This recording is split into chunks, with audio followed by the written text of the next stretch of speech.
He's had some troubles today. Yeah, he got off to a great start on the floor exercise, but then on pommel horse, of course, that disaster falling off. But this event right here, parallel bars, really lends itself to Chris's overall gymnastic style. Watch, he has real nice long lines, beautiful toe point, extended body at all times.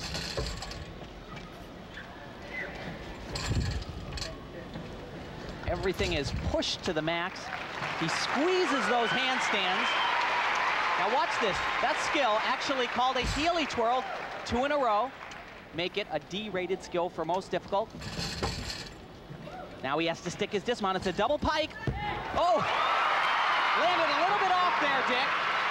His hips were a little bit out of line. Has to take that big step, but overall, a very strong exercise for Chris Waller.